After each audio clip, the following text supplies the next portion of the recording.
ותמלוך לעולם ועד. יין לי לי לי לי לי לי לי לי לי יין לי לי לי לי לי לי לי יין לי לי לי לי לי לי לי לי יין לי לי לי לי לי לי לי.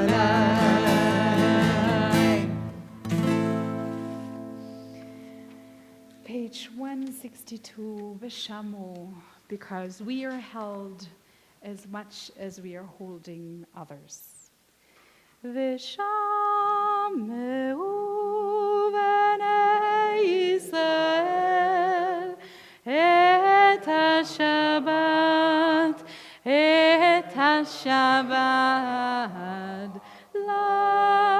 לעשות את השבת לדורותם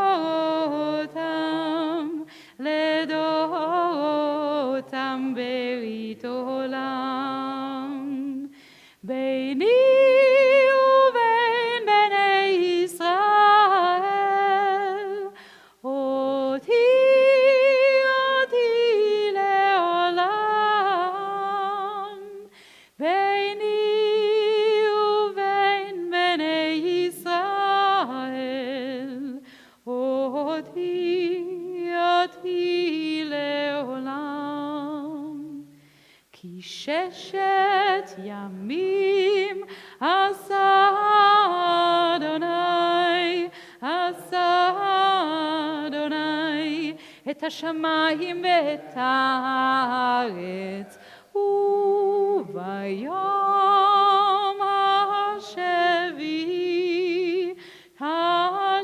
השביעי שבת וינפש. ביני ובין בני ישראל, אותי לעולם.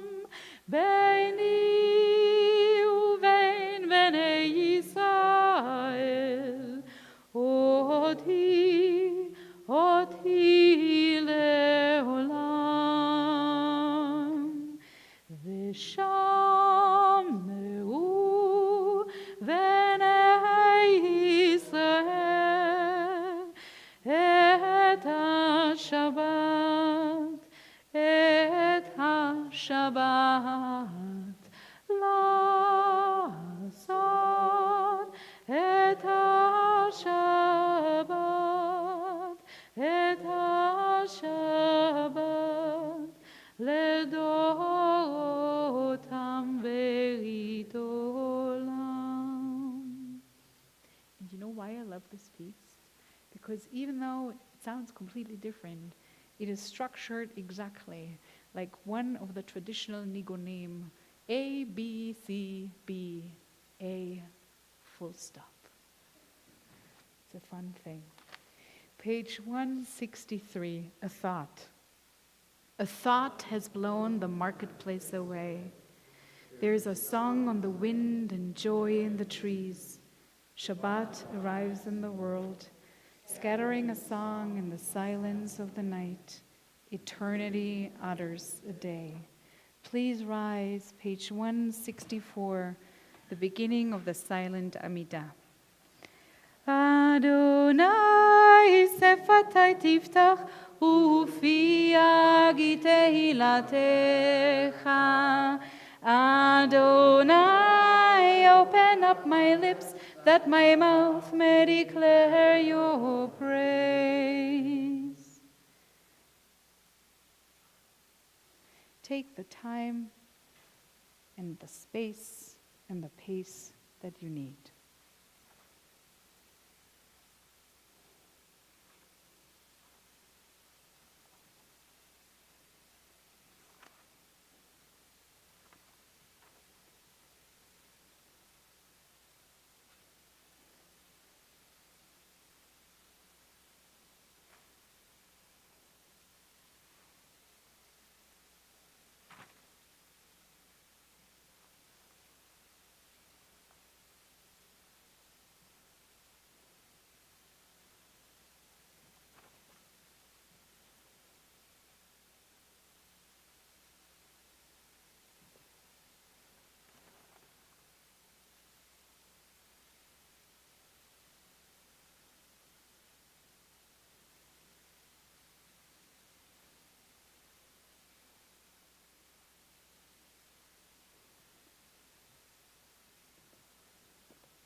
if you're ready, take a seat. Arrive back within the community. 180. Say Shalom. Ose shalom bimran,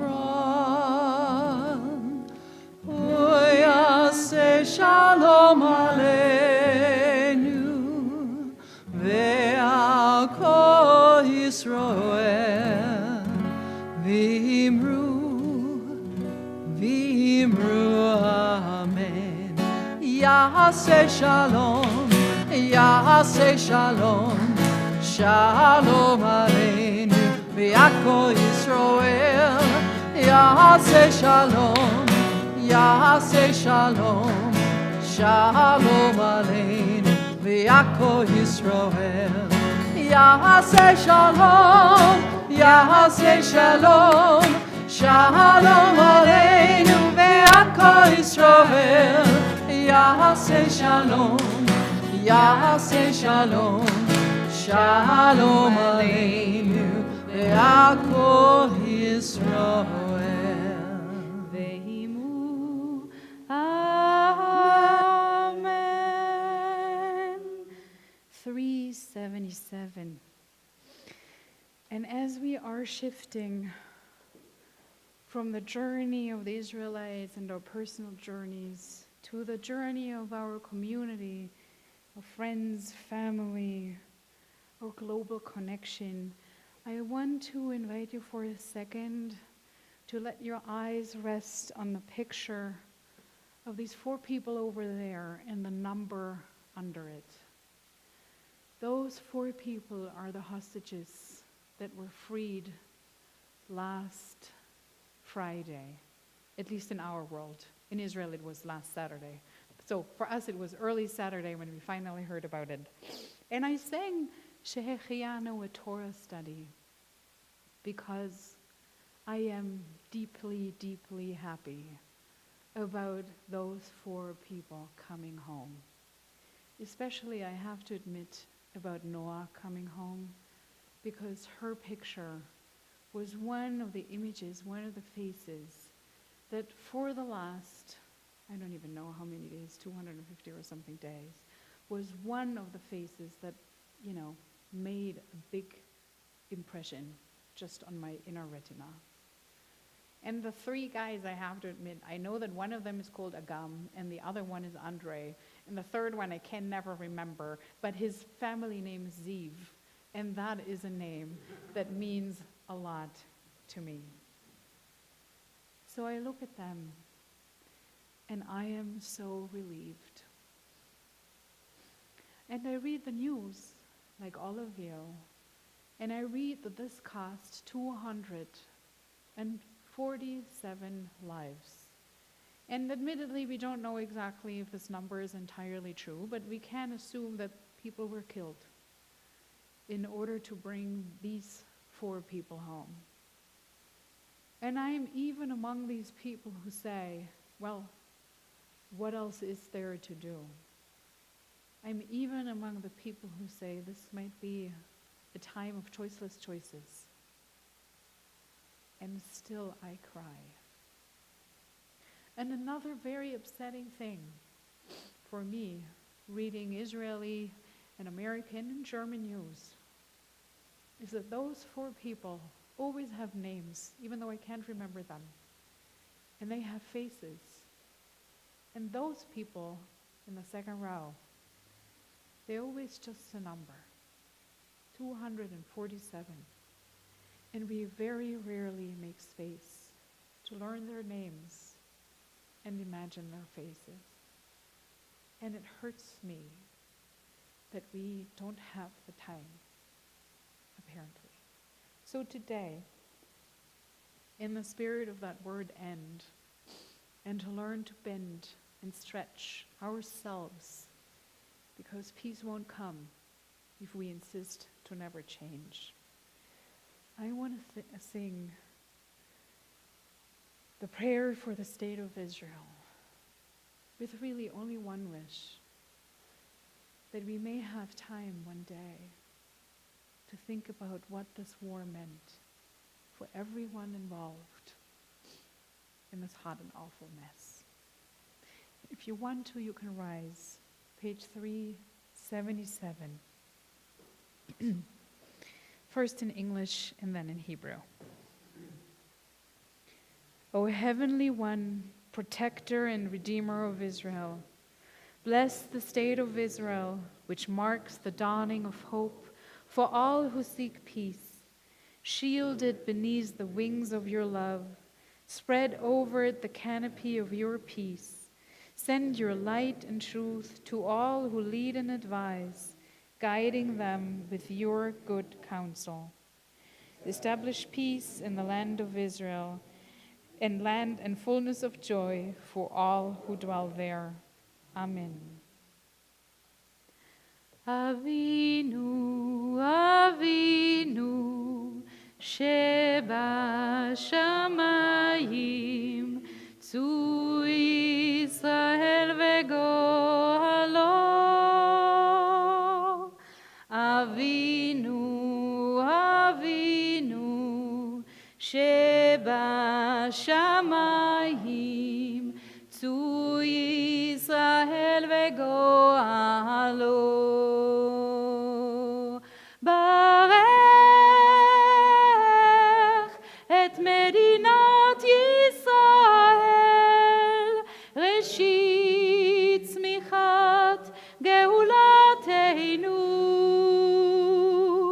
Hagen aleha ufos chasdecha, ufos aleha sukat shelomecha. Avinu, Avinu, Sheba Shamayim, Tzu Yisrael v'gohalo. Avinu, Avinu, Sheba Shamayim, Tzu Yisrael v'gohalo. Please be seated. I want to share with you some news from this community. And now it's good that Cody made a different printout. No, hold on just a second. Here we go. I want to share with you that just as we were sitting in the community hall sharing teachings for Shavuot, Linda's mother died. Linda Nalik's mother died. So we're going to say Mishaba for Jim and Linda and Benji and his still pretty new wife, Chase. I also want to share that the reason that I'm distracted is that Jim actually sent me the funeral information, and I don't find it. The funeral is taking place on Monday. And as many of you know, Jim and Linda both grew up with the Seventh-day Adventists. So this is going to be a Seventh-day Adventist funeral. But they both spoke very sincerely to me about the fact that it would mean a lot to them if members of this community would be willing to come and join them on Monday in the circle of their family and former community. And they're going to say Kaddish in English at the end of the ritual. So if you wish to obtain that information about where to go, please send me an email. I'm hesitating a little bit to share this information in a newsletter or email list, but I really want you to know it is their sincere wish, and they would appreciate it very much if you would come. And we will do a Jewish ritual of some sort in a little while when Jim and Linda and Benji will have figured out what this is that they need. In the meantime, I think they're just really grateful. 3 o'clock. Wonderful. Okay, thank you. Do you also have the address that you want to share right away? Okay, good. Thank you. Oh, here it is. Memorial Day information. Will be at Darkin and Nelson on Monday at 3 p.m. Yes, that is the funeral home on Wilson Avenue, right next to Main Street. Okay, great. We made it happen. Thank you, Lynn. So, please, we are going to be on 371. Is there anybody else who just wants to add a name? It can be your own.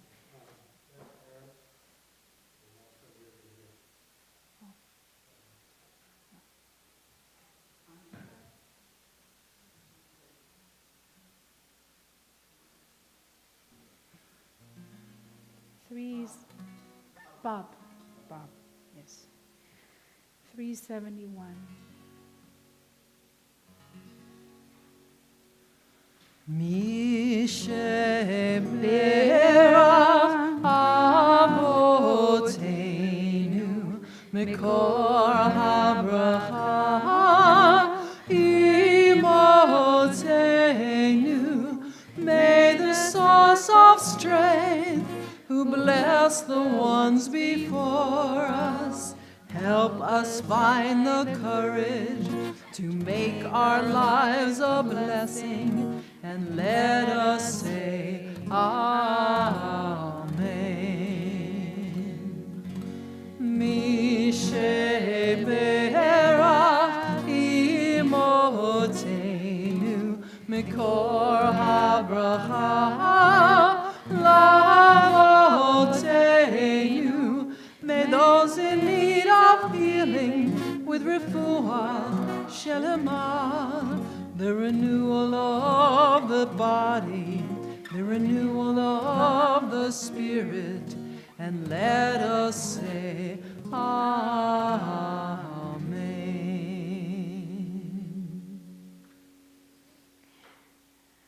And Edith, there was in the outline, there was a space for you to decide which song we're going to sing now. Which song are we going to sing I now? have a new song, but you do want to do Mourner's Cottage first? Oh no, that's what I have here. No, it's okay. No, that is true. Please rise. Page 598 for the Mourner's Kaddish. Is there anyone who is observing a yahrzeit or is just remembering someone you lost during this time of year?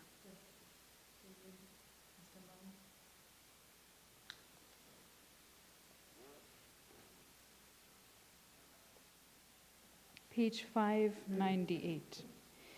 יתגדל ויתקדש שמי רבה, בעלמא דברה חירותי וימליך מלכותי, בחי יכון וביום יכון ובחיי לכל בית ישראל, בעגלה ובזמן קריב ואמרו אמן. יהא שמי רבה מבורך לעולם ולעולמי עלמיה. יתברך וישתבח ויתפאר ויתרומם ויתנשא, ויתהדר ויתעלה ויתהלל שמי לקודשה ברכו. לאלה מן כל ברכתה ושירתה, תושבחתה ונחמתה, דאמירן בעלמה ואמו אמן. יש למה רבה מן שמעיה, וחיים עלינו ועל כל ישראל, ואמרו אמן. עושה שלום במרומיו, הוא יעשה שלום, עלינו ועל כל ישראל ועל כל יושבי תבל, ואמרו אמן. Now, please be seated. And I'm doing my song here. yes, we I want to hope you hear your like it. I song. hope you like it. We will love it.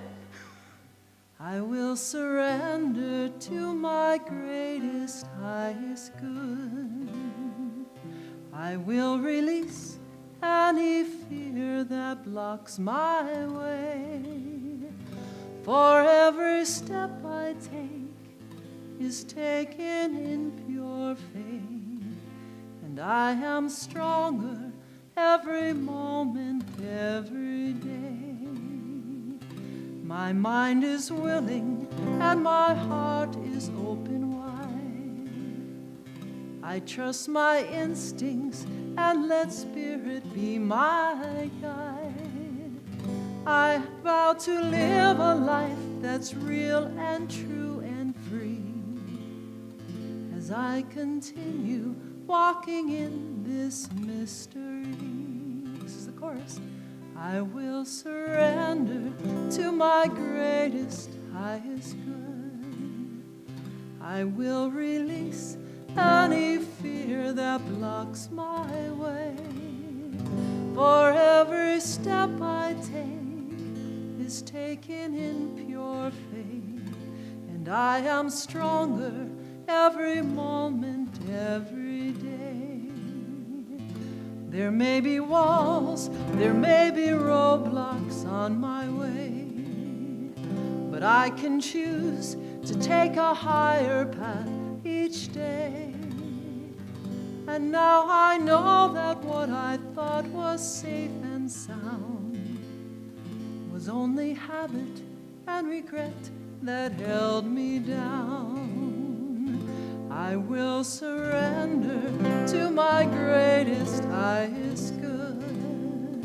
I will release any fear that blocks my way. And every step I take is taken in pure faith, and I am stronger every moment, every day. And I'm more grateful every moment, every day. And I'm more loving every moment, every day.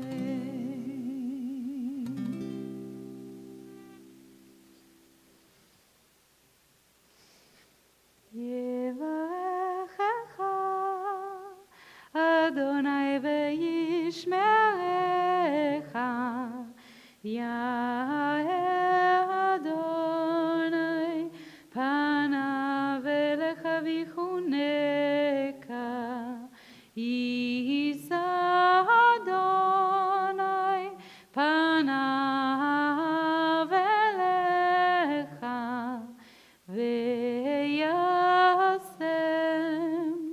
lecha shalom. May God bless you and protect you. May God's light shine upon you. May you spend every moment of your life in this light. Shabbat Shalom. Peter's in the social hall.